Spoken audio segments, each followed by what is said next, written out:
ನಾಗಮಂಗಲದಲ್ಲಿ ಕಲ್ಲು ತೂರಾಟ, ಧಗಧಗನೆ ಹೊತ್ತಿ ಉರಿದ ಬೈಕ್ ಅಂಗಡಿಗಳು, ಕಿಡಿಗೇಡಿಗಳ ಮೇಲೆ ಪೊಲೀಸರಿಂದ ಲಾಠಿ ಚಾರ್ಜ್.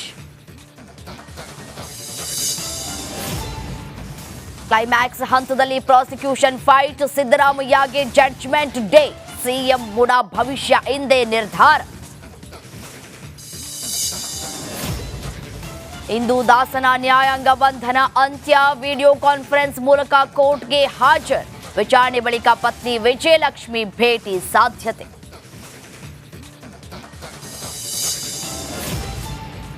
ಗದಗದಲ್ಲಿ ಅತಿ ಎತ್ತರದ ಸ್ವಾಮಿ ವಿವೇಕಾನಂದ ಪುತ್ಥಳಿ ಅನಾವರಣ, 39.5 ಅಡಿ ಎತ್ತರದ ಕಂಚಿನ ಪ್ರತಿಮೆ ಲೋಕಾರ್ಪಣೆ.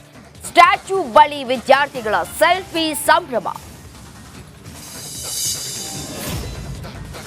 ದಶಕಗಳ ಸಮಸ್ಯೆಗೆ 1 ತಿಂಗಳಲ್ಲೇ ಪರಿಹಾರ, ರಸ್ತೆ ಅಭಿವೃದ್ಧಿಗೆ 5 ಕೋಟಿ ಬಿಡುಗಡೆ. ಇದು ರಿಪಬ್ಲಿಕ್ ಕನ್ನಡ ವರದಿಯ ಬಿಗ್ ಇಂಪ್ಯಾಕ್ಟ್.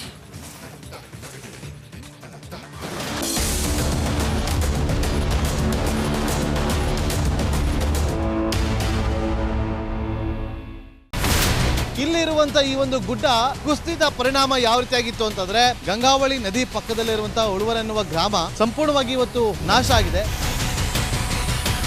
ಮನೆ ಮಠ ಏನಿಲ್ಲ, ಎಲ್ಲ ಹೋಗ್ಬಿಟ್ಟಿದೆ. ಇವತ್ತು ರಿಪಬ್ಲಿಕ್ ಕನ್ನಡ ಮಾಡಿದಂತಹ ಒಂದು ವರದಿಯಿಂದಾಗಿ ಎಚ್ಚೆತ್ತುಕೊಳ್ಳುವಂತ ಕೆಲಸ ಸರ್ಕಾರ ಮಾಡಿದೆ, ಸಚಿವರು ಕೂಡ ಮಾಡಿದ್ದಾರೆ. 2 ಗಂಟೆಗೆ ಸುದ್ದಿ ಮೂಡಿಸಿದ್ದು 6 ಗಂಟೆಗೆ ಎಲ್ಲ ಸಚಿವರು ಮಿನಿಸ್ಟರ್ ಎಲ್ಲ ಬಂದು ಇಲ್ಲಿ ನೋಡೋಗಿದ್ದಾರೆ. ಎಲ್ಲಾ ಜನರಿಗೂ 1,20,000 ಮತ್ತೆ ಅವರಿಗೆ ಮನೆಗೆ 5 ಲಕ್ಷ. ಈ ಸುದ್ದಿಯನ್ನ ಎಲ್ಲ ಒಂದು ಅಧಿಕಾರಿಗಳಿಗೆ ಮೂಡಿಸಿದ್ದಕ್ಕಾಗಿ ರಿಪಬ್ಲಿಕ್ ಕನ್ನಡ ಟಿವಿಗೆ ಧನ್ಯವಾದ ಹೇಳಿ ಇಷ್ಟಪಡ್ತೇವೆ. ಮನೆನೂ ಕೊಡ್ತೇವೆ, ಮಕ್ಕಳಿಗೆ ಶಿಕ್ಷಣಕ್ಕೆ ತೊಂದರೆ ಆಗದೆ ಇದ್ದಂಗೆ ಹೆಲ್ಪ್ ಮಾಡ್ತೇವೆ. 1,20,000 ಮನೆ ಯಾರ್ದ್ರ ಡ್ಯಾಮೇಜ್ ಆಗಿದೆ ಅದನ್ನ ಕೊಡ್ತೀವಿ ಅಂತ ಒಪ್ಕೊಂಡಿದ್ದಾರೆ. ನಮ್ಮ ಕಷ್ಟಕ್ಕೆ ನೀವು ರಿಪಬ್ಲಿಕ್ ಕನ್ನಡದವರಾದಂತ ನೀವು ನೆರವಾಗಿರ್ತ ನಾವು ನಂಬಿದ್ದೇವೆ. ಅವರಿಗೆ ಸೂರನ್ನ ಕಲ್ಪಿಸಿಕೊಡೋವರೆಗೂ ಕೂಡ ರಿಪಬ್ಲಿಕ್ ಕನ್ನಡ ಅವರಿಗೆ ಧ್ವನಿಯಾಗಿ ನಿಲ್ಲುವಂತ ಕೆಲಸವನ್ನ ಮಾಡ್ತಾರೆ.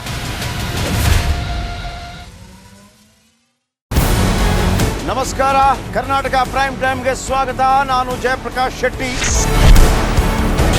ಇಡೀ ಕರ್ನಾಡು ಇವತ್ತು ರೆಬೆಲ್ ಆಗಿ ನಿಂತಿದೆ.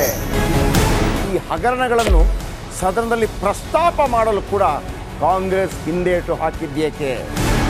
ನಿಮ್ಗೆ ಸಂಬಳ ಅದಕ್ಕೆ, ನಿಮಗೆ ವಾಹನ ಅದಕ್ಕೆ, ನಿಮಗೆ ವೆಪನ್ ಅದಕ್ಕೆ, ನೀವು ಅದನ್ನು ಸೆರೆ ಹಿಡಿಬೇಕಾಗಿತ್ತು.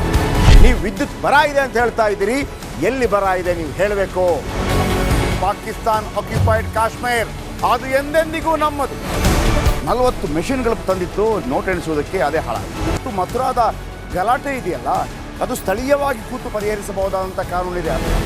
ಗ್ಯಾರಂಟಿ ಯೋಜನೆಯಿಂದ ನಷ್ಟ ಆಗಿದೆ, ಲಾಭ ಆಗಿದೆ, ದಯವಿಟ್ಟು ಹೇಳಿ. Dawood Ibrahim most wanted criminal ಯಾವಾಗಾದ ಅಂದರೆ, ಇಲ್ಲಿ ತನಕ ಭಾರತ ದೇಶದಲ್ಲಿ ಓರ್ವ ದಲಿತ ಪ್ರಧಾನಿಯಾದಂಥ ಇತಿಹಾಸವೇ ಇಲ್ಲ. ರಿಪಬ್ಲಿಕ್ ವರ್ಲ್ಡ್ ಆಪ್ ಇದು ಕೇವಲ ಅಪ್ಲಿಕೇಶನ್ ಅಲ್ಲ, ಸಮಗ್ರ ಸುದ್ದಿಗಳ ಸಂಪರ್ಕ ಮಾರ್ಗಕ್ಕೆ ಕ್ರಾಂತಿಕಾರಿ ಬದಲಾವಣೆ. ರಿಪಬ್ಲಿಕ್ ವರ್ಲ್ಡ್ ಆಪ್ ಕೇವಲ ಸುದ್ದಿ ಅಪ್ಲಿಕೇಶನ್ ಅನ್ನ ಪರಿಚಯ ಮಾಡ್ತಾ ಇಲ್ಲ, ಬದಲಾಗಿ ಡಿಜಿಟಲ್ ಸುದ್ದಿ ಬಳಕೆಯ ಹೊಸ ಯುಗಕ್ಕೆ ನಾಂದಿ ಹಾಡ್ತಾ ಇದೆ.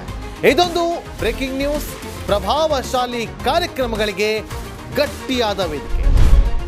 ರಿಪಬ್ಲಿಕ್ ವರ್ಲ್ಡ್ ಅಪ್ಲಿಕೇಶನ್ ಈಗ ಲೈವ್ ಆಗಿದೆ. ಗೂಗಲ್ ಪ್ಲೇ ಸ್ಟೋರ್ ಮತ್ತು ಆಪಲ್ ಆಪ್ ಸ್ಟೋರ್ ಎರಡರಲ್ಲೂ ಲಭ್ಯವಿದೆ.